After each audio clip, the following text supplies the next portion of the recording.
Well, thank you, Anna, for that kind introduction, and good afternoon, everybody. It's my pleasure to be able to address you today. This has been a really fascinating seminar, and I've learned a lot about your side, the insurance side, and what the ship owners were facing in dealing with the initiative. Is my presentation going to go up on the screen? There it is. Okay, great. So what I want to talk to you this afternoon about is what happened and how we got to where we got with the Black Sea Grain Initiative and where it appears to be headed. So this is a quick outline of my presentation.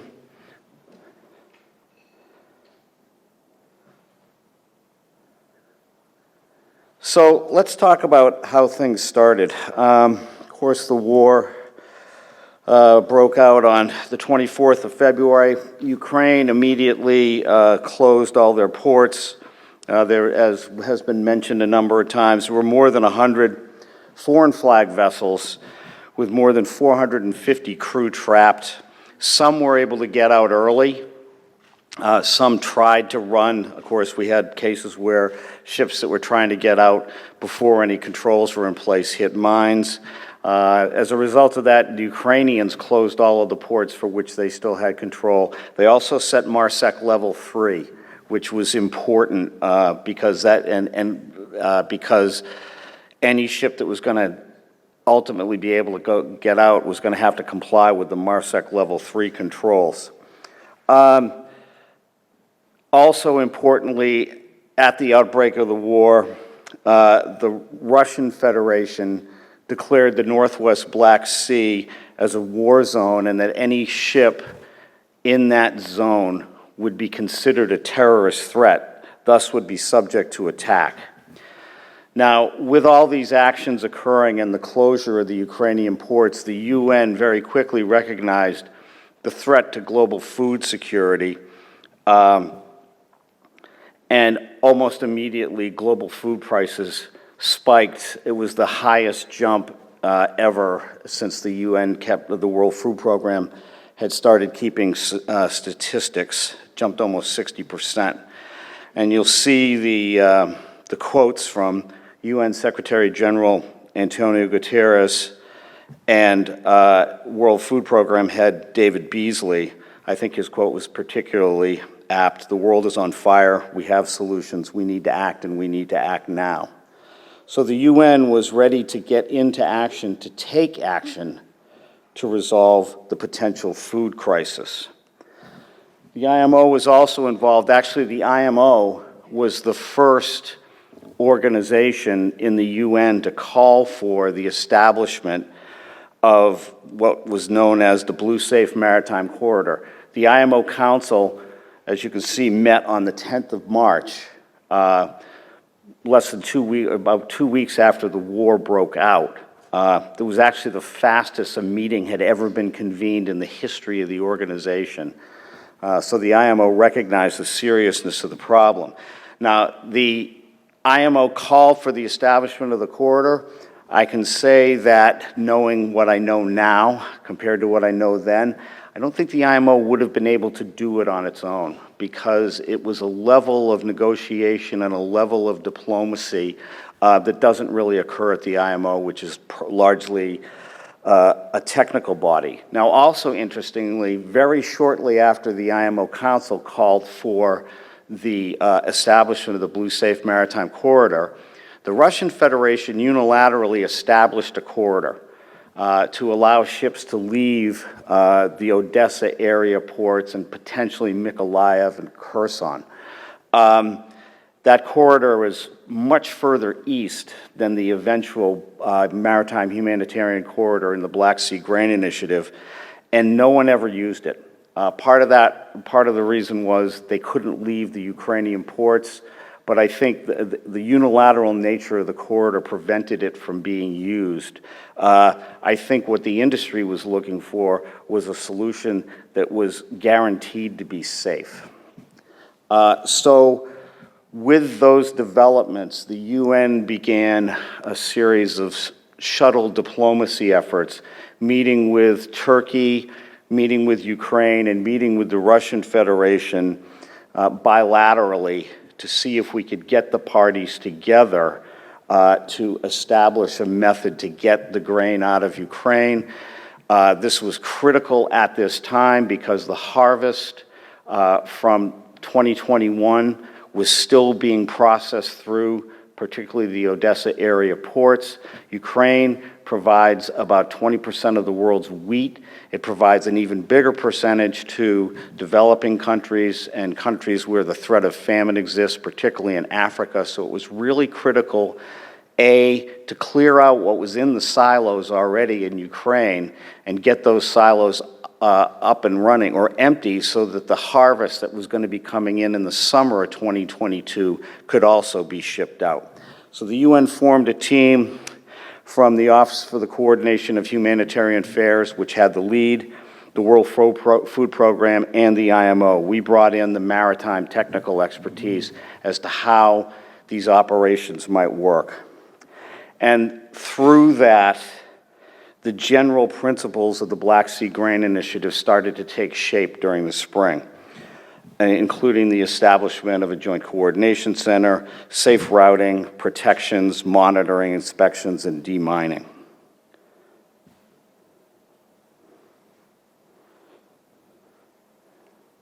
Now, one of the difficulties we had, apart from coming up with a concept of operations for the initiative, was determining what the legal foundation for it would be. And we had options. We could have had a trilateral treaty between Turkey, Russia, and Ukraine, but that probably wasn't going to happen, mostly for political reasons. The parties, two parties at war with each other are not likely to agree to anything. The other option was a UN General Assembly resolution, but legally that doesn't have any teeth. What does have teeth in the UN is a UN Security Council resolution. But the conclusion was ultimately made that that was probably not going to be available in time to meet the needs of getting the silos empty and getting the new crops into the silos for transfer. When you look at the political dynamics of a General Assembly or a Security Council resolution, first you have the permanent five with veto power, and the threat of a veto was going to be omnipresent, and then it takes time to develop a Security Council resolution. So we were looking around at alternatives, and I can tell you that I was actually lying in bed one morning and waking up, and I thought, I think there might be something in the ISPS code about this. And I went back and I looked, and there is. And I also had forgotten that I had actually drafted it back in 2002, and I had completely forgotten about it. But it really seemed to fit, and here's the language. Contracting governments may conclude in writing bilateral or multilateral agreements with other contracting governments on alternative security arrangements covering short international voyages on fixed routes between port facilities located within their territories. It was actually, the language is almost perfect for creating the Maritime Humanitarian Corridor with the ISPS as a foundation. The other reason why this worked, I think, was the best fit is the only other option that we had was to rely on the law of naval warfare. And I really wanted to avoid that because the law of naval warfare allows for unilateral action by the combatants. And that's something that we really wanted to avoid. We wanted the ships to be able to transit safely without interference. Because I felt that if the law of naval warfare was relied on, this operation would become uninsurable. And we would not, and if war risk cover could be had, it would be astronomically expensive. So the ISPS code, all the parties agreed that that was a good way to go forward.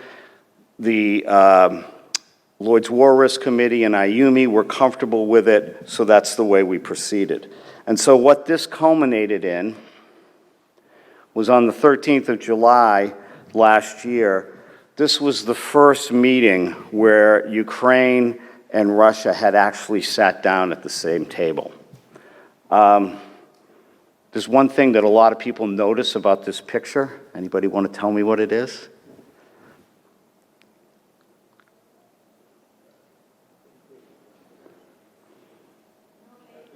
I just heard it. There's no women in this picture. And so the UN is on the left-hand side. You can see my bald head there in the far left corner. And the UN got roundly criticized for the fact that there were no women on our delegation, and we got a good lesson learned from that. We actually did have women on our team. We should have had them at the table. But at this meeting, the parties all agreed on 7 basic principles that would need to be included in the Black Sea Grain Initiative. And we got that agreement pretty quickly and without a lot of discussion. There had been a lot of behind-the-scenes work going on with the shuttle diplomacy, but getting agreement on these 7 principles for the initiative was really a key step. And that, of course, the media didn't believe it. The day that we met, this was on the front page of the New York Times, Mission Impossible, officials wrangled to free Ukraine's grain. I was very happy to be able to show the New York Times that they were wrong. So almost immediately after we got agreement on the 7 principles, we started the drafting of the initiative. Interesting, you know, during the pandemic, we all learned how to deal with remote meetings and hybrid meetings. The negotiation of the initiative was actually all done remotely. We very rarely had the people in the room. We were under tremendous time pressure because President Erdogan, President Putin, and UN Secretary General Guterres and President Zelensky, they had agreed that the signing would occur on July 22nd. So we had about 4 to 4.5 days to actually negotiate the details of the initiative. And this is where we fleshed out the Joint Coordination Center process. Now, I can tell you that the initial drafts of the initiative, every party submitted a draft, and they were all about 5 pages long.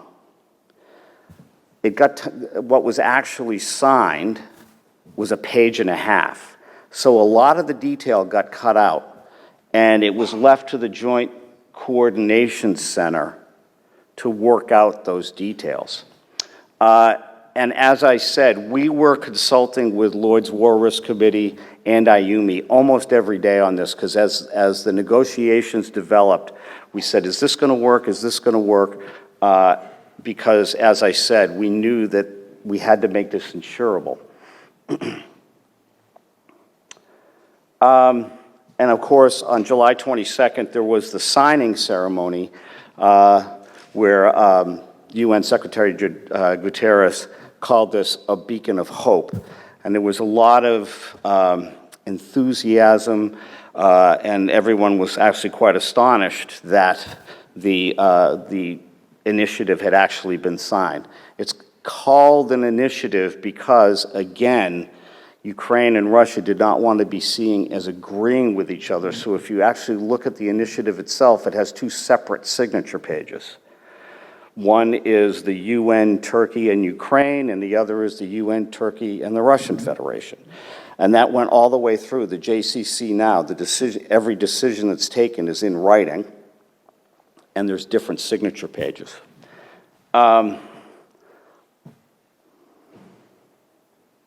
Of course, now I found out the next, on the 22nd, I was asked to lead the UN efforts at the JCC. And I actually had to go back to London because I wasn't expecting this, and I had to go home and get more clothes because I had run out. And we were flying back to London that evening, and of course, on the morning of July 23rd, Odessa was attacked, and the port was attacked. And we thought this was going to fail before the ink was even dry on the initiative. So we called an emergency meeting of the parties at about lunchtime on the 23rd. And I think fortunately there were very cool heads in the room who said, yes, this happened. This is not our concern. Our concern and our instructions are to get this initiative to work. And that was very encouraging to hear that. And by the 26th, all senior JCC officials were in place, so each side had an equal vote in the JCC. And very soon thereon, the UN was named as both the secretariat and the moderator for the negotiations. So I took that role. And what we had to do was work out the details. And we were under incredible pressure because the world wanted to see a ship getting out of Ukraine, and we had a lot of details to work out. So we were pretty much working around the clock. There was a formal opening with the press in attendance on the 27th, and we were able to get the first ship out on the 1st of August. That's it on the right. It was the motor vessel Rizzoni, which was actually flagged in Sierra Leone and was headed to Syria. We had a lot of discussions on what the first ship would be. The purpose of the initiative was a humanitarian effort to get food to developing countries or grain to developing countries. As a result, there was one ship where the ship owner was putting tremendous pressure to be the first ship out, but that ship was loaded with feed corn that was going to go to the UK. So I was very much against that proposal because I thought providing feed corn to the UK so that people can enjoy nice steak dinners in London restaurants is not what this is about. We had to stay true to the purpose of it. So the Rizzoni was picked. It had a largely Syrian crew. The Rizzoni had been on their way out of the harbor. They were loaded and leaving. The pilot was on board, and they had one line left on the pier, and they got told to stop, don't go. So they were very happy to be the first ship out. I was actually on the inspection team for this first ship, and I went down to the engine room, and the engine room was absolutely spotless. It's an old ship, but it was absolutely spotless. And I said to the chief engineer, this is one of the cleanest engine rooms I've ever been in. And he said, well, what else did we have to do?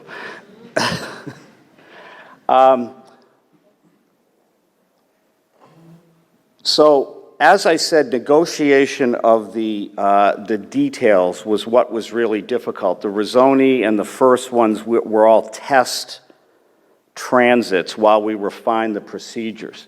Now, the initiative says that ships can't be attacked if they are in the maritime humanitarian corridor. So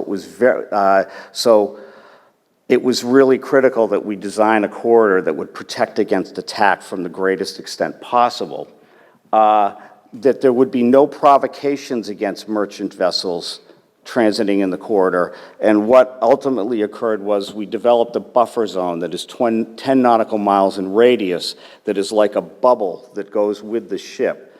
And no military units can approach into the buffer zone. And the third thing was all military units are made aware every day of where ships are going to be in the maritime humanitarian corridor to prevent against accidents. And accidental attacks or anything like that. So all the militaries know where the ships will be. Now, establishment of the route, it's very hard to see on the slide, but originally we had the route running all the way from Odessa to Istanbul. We ultimately concluded that that was not necessary, so we initially only had it run to the end, or the second iteration, we had it run to the end of the Russian-declared war zone. Interestingly, the Russian-declared war zone was bigger than the Lloyd's declared war risk zone. And that actually caused issues with the development of the route, because in between those two places was a significant navigational hazard that had to be navigated around. And so we were having a lot of difficulty designing a route that would avoid that hazard. It was a disused minefield, so we really didn't want ships going over it. And it was big. So the Russians eventually moved their declared war zone back so it aligned almost exactly with the Lloyd's war risk area. And that allowed us to create a route that's actually very simple. We had 3 criteria for the route. Number 1 was navigation safety. Number 2 was efficiency. We wanted to make it as straight a shot as possible. And number 3, we wanted something that was also provide the protections as best as possible. And through the negotiation in August, we were able to settle on a final set of procedures that is in IMO Circular Letter 4611 Add 1, and those procedures have remained in place ever since, really without much change. So as I said, the negotiations, these were really difficult negotiations, but what I found from a negotiating standpoint was if we kept them technical, there was a lot of respect on all sides for everybody's technical expertise. That was never really questioned, so that we were able to work, all 4 parties were able to work very closely together if we kept it technical. If it got political, it became more difficult, and that was a good lesson that I learned. So the procedures, ships have to apply to participate in the initiative, and the initial application goes to the Ukrainian Port Authority. After the Ukrainian Port Authority agrees that the ship can enter or leave their port, it is then sent to the JCC where the ship gets registered. And that has been causing a lot of discussion lately regarding the registration of ships. I'll get into that in a minute.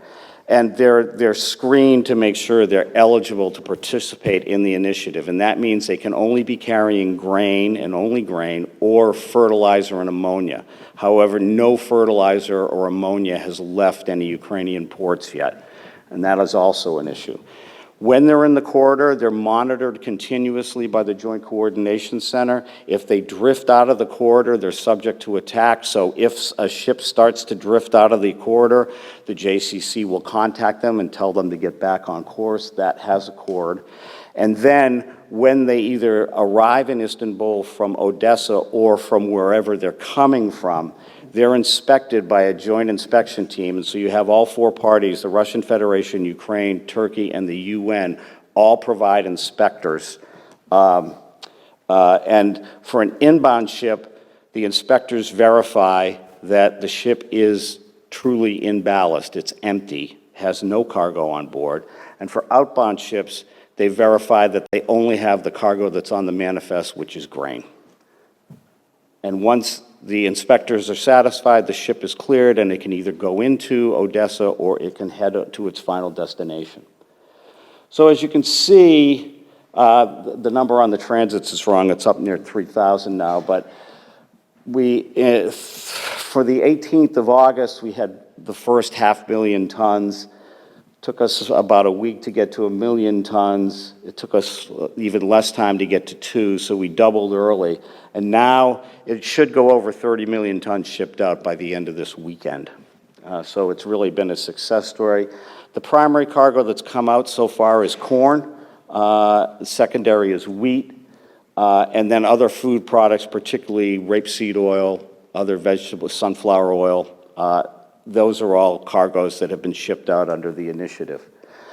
And what the impact has been is about 40% of the cargo is going to developing countries. That's been an issue. The Russian Federation has complained that not enough is going to developing countries of the actual cargo, but the real effect has been the stabilization of global food prices, affected by inflation through other factors, to be sure, but the index is down near where it was at the beginning of the war. So the current issues, as I mentioned, the distribution of cargoes is something that the Russian Federation is very concerned about. Of course, we had the reinsurance issues where a number of major reinsurers pulled out of reinsuring any ships coming in and out of Ukraine in December.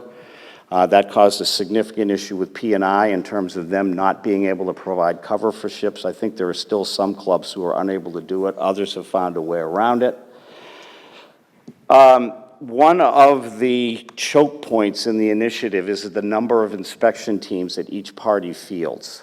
The initiative itself says that every country has to provide a minimum of 2, but should provide more if the demand requires it. An inspector can only physically do 3 to 4 inspections a day, or an inspection team. They're very difficult boardings. I was doing them at the beginning because we didn't have anybody else to do them, and you'd be exhausted after the 3rd boarding because you're climbing up and down the ship all around, and when a ship is in ballast, you're climbing up a very high pilot ladder. And so the lack of inspection teams led to a backlog. Right now, they're only inspecting 3 to 4 ships a day total, and those are only outbound ships. They're not inspecting any inbound ships right now because of the looming deadline. And so, especially in the fall of last year, there was a huge backlog of ships, and there is still a significant backlog of ships waiting to be inspected because of the lack of inspection teams. And we have some ships waiting for up to a month to get inspected now, which is a problem. As I mentioned, the registration of inbound vessels has ceased. The Russian Federation has said that they will not agree to register any vessel that can't be out of the Odessa ports by the 18th of May, which is the next termination point for the initiative. So, the initiative was initially drafted for 120 days, but it said that it could be extended for an additional 120 days. That was largely an automatic extension. One of the parties would have had to have affirmatively pulled out in order for the initiative to end on the 18th of October. So as I said, the 18th of October, there were issues. The Russians actually did stop participating in the JCC for 72 hours. But eventually the automatic renewal went into place. That went until the 18th of March this year. Martin Griffiths, the head of the Office of Coordination of Humanitarian Affairs, negotiated an additional extension. However, there was not agreement on the date. The Russians agreed for another 60 days. The Ukrainians wanted another 120 days. So the default is that on the 18th of May, the Russians have said unless there's an extension, they will not continue to participate. And this is not an automatic renewal. It's going to have to be negotiated. Now, there is going to be a high-level meeting in Istanbul tomorrow to discuss whether it will be extended. My personal view is I think it will be extended because each party is coming at this with different objectives in mind. And the Russians have varied objectives. And one of them is to be seen as a humanitarian partner on the global stage, particularly with African countries. If you look at what happens in the UN General Assembly when there are resolutions condemning the Russian Federation for the invasion, and you look at the voting patterns, you'll get about of the 192 countries in the UN, usually 142, 143 will vote yes, 5 or 6 will vote no, and then there's 40-something abstentions. And those abstentions tend to be developing countries.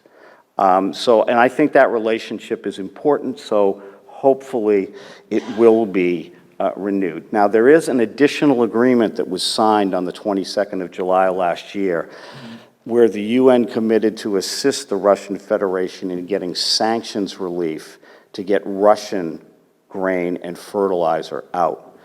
That has not been fully realized yet, a long way from it. There is some grain and fertilizer going out, but given that Russia and Belarus are the two largest producers of the chemicals required for fertilizer, they place a lot of importance on this second initiative that, as I said, has not been fully implemented yet. So that's part of the equation in terms of a renewal of the Black Sea Grain Initiative. And you have to look at that in the lens of getting stranded ships out as well, non-grain ships. You know, what is going to be the benefit to the parties if they are released? So I think the negotiators that are meeting in Istanbul this week are going to have a lot of work to do, but hopefully they will have success, and this will continue because it really is important for the human race. So thank you.